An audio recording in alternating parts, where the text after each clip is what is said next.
Everyday superpower where we talk body language, relationships, game, everything in between.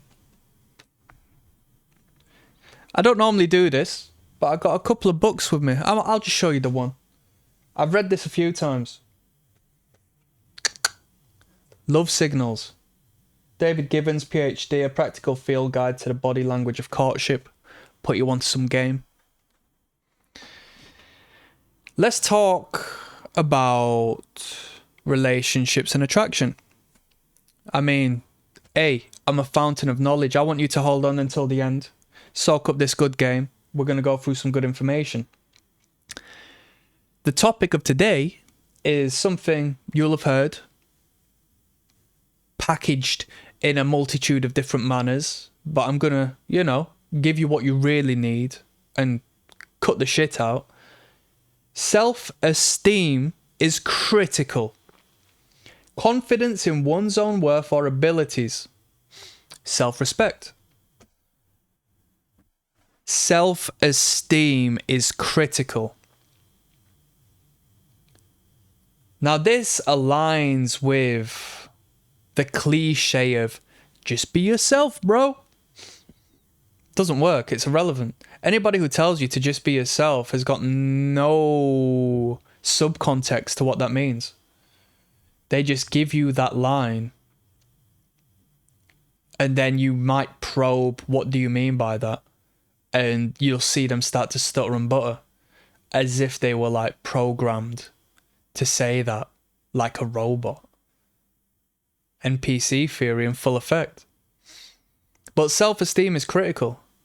If you want to be attractive and hold the attention of a woman, whether it be within the first 10 seconds of meeting a woman or the first 10 years of your marriage, you need to have a real self-esteem. What does that mean? It doesn't mean delusion. It doesn't mean just pretend, bro. Fake it till you make it, bro. Nah.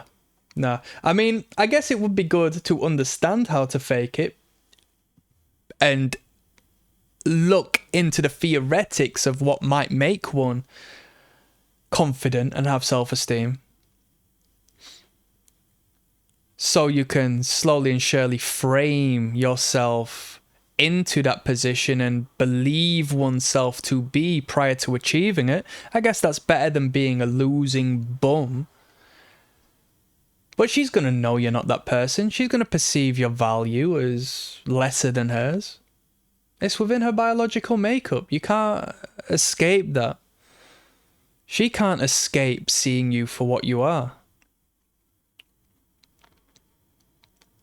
I know men who have faked it and have had material possessions to garner women, and then after hanging around for so long and identifying the true nature of this man, they have only ended up cheating on him after he's given her the life she's always dreamed, because she sees the weakness and the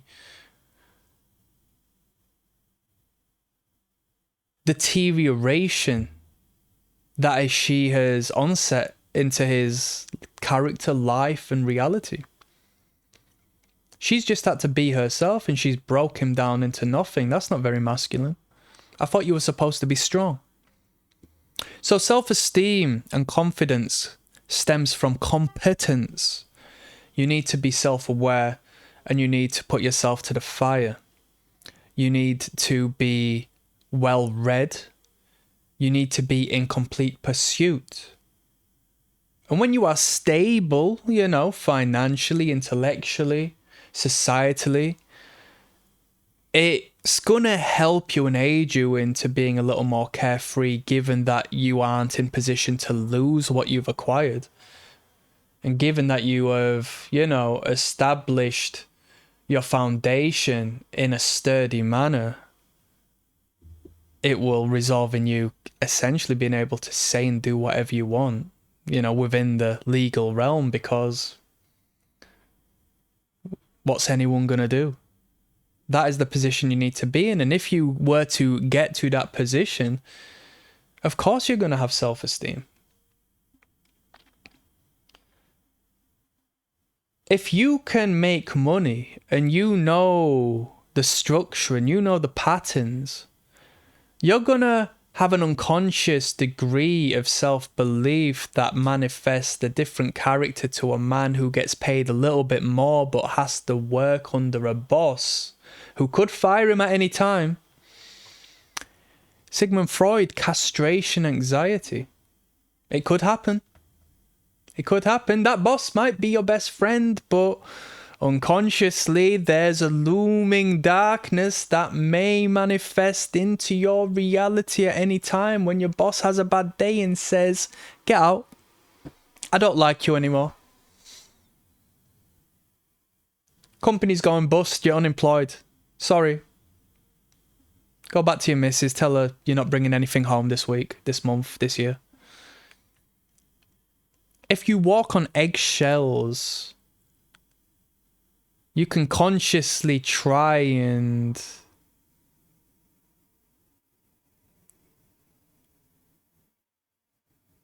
fabricate a reality that isn't true. Oh, I'm reading all these self-help books. I've read about this and that and that. I've read this Dragon's Den millionaire guy's book. Oh, I've read a book from Jocko Willink. I've read David Goggins. He runs loads and loads and loads. He runs away from himself. He runs away from the hate. He self-harms himself. I've been told I have to want to be like this guy. Whoops.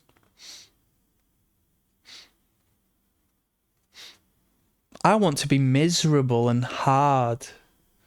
And I read the books because they're given to me. They're told.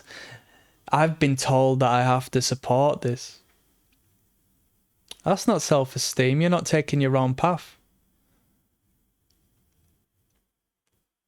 That's not self-esteem because you've purchased a book off of another man in belief that they're better than you through some way or another. You've bought that book and you know you'll never be able to do what they can do. You know that. Your subconscious knows that. Don't lie to yourself. Don't make it up. People do this. They buy self-help books when they first start getting into like red pill. And although it's a start, although I'm not hating, although it's a start, trust me, you got a little bit to go from there until things start to make sense. Until you start to hold yourself like a man. When you start to actually be. When you can say, I am. When you don't need to express yourself no more because you know the power of the word and you know how verbal expression of your desires rids you of your manifesting because you've acknowledged the patterns and you've learned to think. And then you realize nobody else thinks. She sees your self-perceived value through how you speak to her, how you speak to others, whether you choose to speak to others or not, how you react to certain situations in your life. When you're educating yourself on deeper levels, outside of the material pursuit that has been sold to the general society, it entices her to want to know who you are. Because the way you hold yourself and the words you use and the literature you consume that she's seen you consume and the particular niche pockets and facets of odd, awkward information, she will see it radiate from you as you are someone she's never met before, and you know she's someone you've never met before. This isn't about pickup lines. Come on, this isn't about peacocking. This is about finding oneself, and in finding oneself, others find you.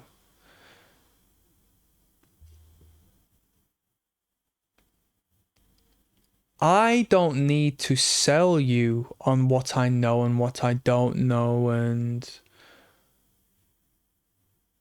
the boundaries and the fathoms and the perimeters of my knowledge and intelligence in particular areas. What good would it be for me or for you to understand that?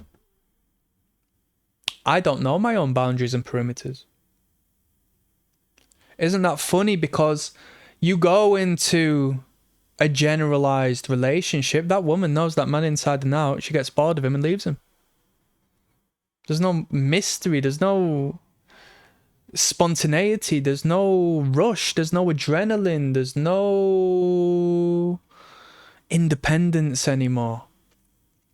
That man's been worked out. I've played that video game 20 times over. I'm bored of playing it. I know it inside and out. I know how it's going to go. I know if I push him this way, he'll react in that way. I know I can manipulate him this way, that way, and the third way, and everybody else loves him, but I'm sick to death of him because he bores me.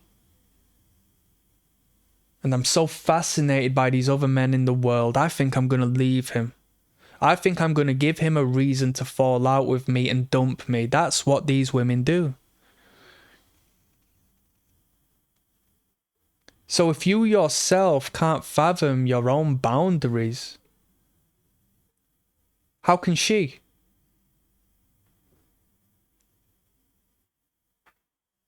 I don't know how I'm going to perceive the world tomorrow, what I'm going to observe, what I'm going to assess and download into my brain. But it's going to be of some benefit, and it's going to continue to compound interest, such as it has done up until this point, and I can confidently speak on the compounding of interest of social intelligence and outsider knowledge and the free planes of the material, the psychological and the spiritual, and how we can start to find the patterns. And when you see the patterns, you see the foundations, and you realize there's only so many rules that orchestrate the entirety of the reality that we reside in.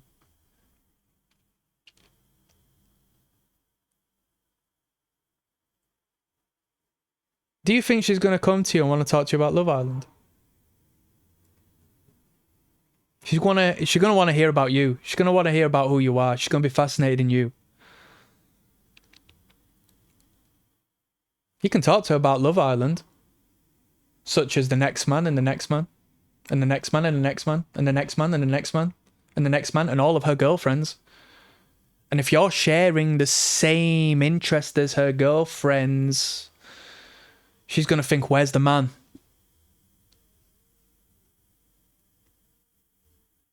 Oh, you work in an office with all of them girls. Oh, you like to watch these programs such as these girls do. Oh, you have aligned yourself with the neutrality of nothingness. You don't have an edge. You don't have any real concentrated masculine element within you. How can I be feminine for you? Hell, me as a woman, right, are in the same boat as you. I've been told to be masculine. I've been told to go into work every single day. I've been told to be proud and that it's great that I can now participate in voting and give my worthless opinion to the government who are going to pay attention to where I stand politically. And the end result doesn't matter. I'm so proud of this, and I'm so proud that I don't have to have kids, and I'm so proud that I'm against traditional relationships, and you as a man know you should shut your mouth against traditional relationships and the way things should maybe be, because you'll get ostracized from your social group who have been brainwashed into thinking the same thing. I'm neutral just like you. I'm boring just like you. And then when she meets a man who pushes the boat out away from her in that direction, I'm Like the moon and the sun, she is going to meet you in duality. She is going to stretch back into feminine position as you portray the masculine. The man who's not scared of judgment. The man who is free. The man who is independent. The man who knows whatever gets thrown his way. So flipping be it. The devil isn't scary. The devil doesn't hold up to God. And if I believe I'm made in God's image, nothing can get in my way. I'm not afraid of anyone. I don't believe in anyone. Come on. Self-esteem is critical. And you can't fake it. You can put a face on, but be in understanding that the energy you portray is that of someone who isn't of high self-esteem, because you know who you are, because you assess the people around you and you acknowledge your reality of where you stand in the marketplace. Now, I'm not saying you've got low self-esteem, all right? But I'm saying things could be better, right? I think we're all in the same boat. We all want to improve. And given that we want to improve, we need to keep on pushing and understand day by day as we move on forwards into the darkness, as we look back. Fill in the gaps. I'm signing out. Click like and subscribe. Peace.